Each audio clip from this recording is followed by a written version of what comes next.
सभा क्षेत्र का चुनावी सभा था जिसमें वोट के बाद भी भारी संख्या में मतदाता भाई बहनी हमारे देवदुर्लभ कार्यकर्ता यहाँ पर पधारे और सब में बहुत उत्साह है।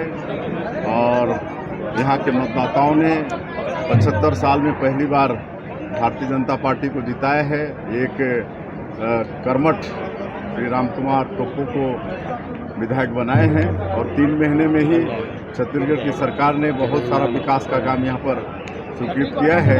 पिछले 75 साल में जो यहाँ का विकास रुका हुआ है, आने वाले समय में उसको निश्चित रूप से द्रुत गति से हम लोग पूरा करेंगे।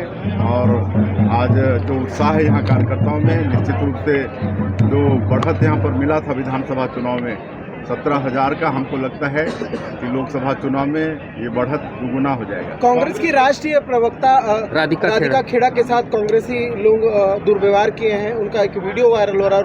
उन्होंने इस्तीफे देने की भी बात कही है, क्या कहेंगे इसमें? देखिए, अब कांग्रेस डूबता हुआ जहाज है।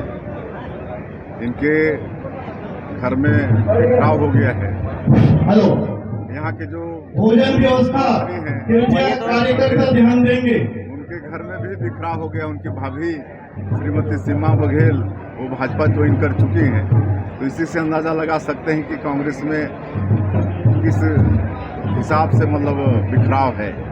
आज सारे कांग्रेसी अपनी पार्टी में अपने को अपमानित महसूस कर रहे हैं और इसलिए सब कांग्रेस छोड़ के भारतीय जनता पार्टी में प्रवेश कर रहे हैं। कांग्रेस कह रही है कि दूसरे चरण के मतदान के बाद बीजेपी को जो फीडबैक मिला है, ऐसे में बीजेपी जो 400 का आंकड़ा पार करने की बात कर रही है उसकी दूर तक नहीं है। यही वजह है कि लगातार राष्ट्रवाद का मुद्दा हो या फिर भारत पाकिस्तान हो, चिकन मटन हो, इस टाइप का बयानबाजी बीजेपी का शुरू हो चुका है। क्या कहेंगे? कांग्रेस मुद्दा विहीन हो गई है। उनको अपना हार स्पष्ट दिख रहा है, इसलिए कुछ भी बोल रहे हैं। वो इसी मुगालते में रहें।